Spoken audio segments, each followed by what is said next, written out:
if you're using a WordPress website, two of the plugins that you want to download is Yoast as well as Squirrely. You can see here let's go on to, there you go. So something that you'll be able to do on Yoast is add in the slug, the meta description, and it will show you at the top of how it will appear. Really effective, one of those bad boy tools that is well recommended. And something that's new and up and coming is Squirrely, and you can add more than one keyword there for your page to stand out. Again, this is Yoast, something it will also advise you on areas that you're able to update, which is super handy, and you can just simply download that from the plugins section.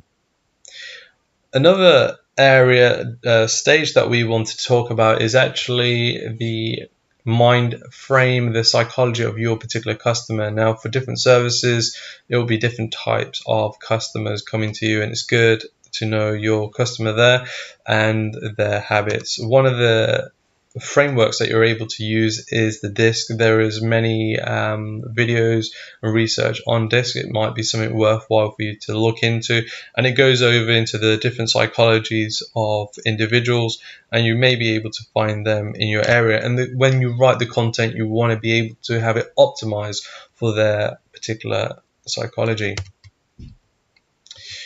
So stage 7, we did mention Moz a little bit earlier on, of how you're able to see the domain authority.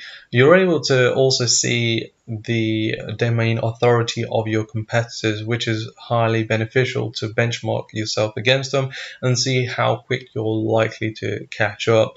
You're also able to see how many backlinks they've got, and in fact their actual backlinks itself, where you can consider approaching them to see if you're also able to build a connection with them. Moz can do quite a few things. It can track your backlinking over time and your growth, which as well as your competitors, which is really handy.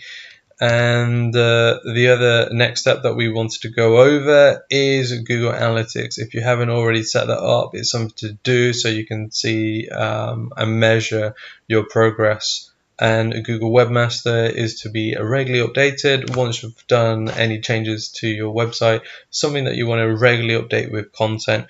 And then by going on to crawl, fetch as Google, you want to then put in the following part of your website into this field, fetch and render, where you'll then have a button to click after a few minutes. This basically updates Google to say that there's fresh information. Now, we don't know how much information Google is updating every time you do this, which is why it's recommended to do it as often as possible. And what we'll do is give you the bonus information in the next final video.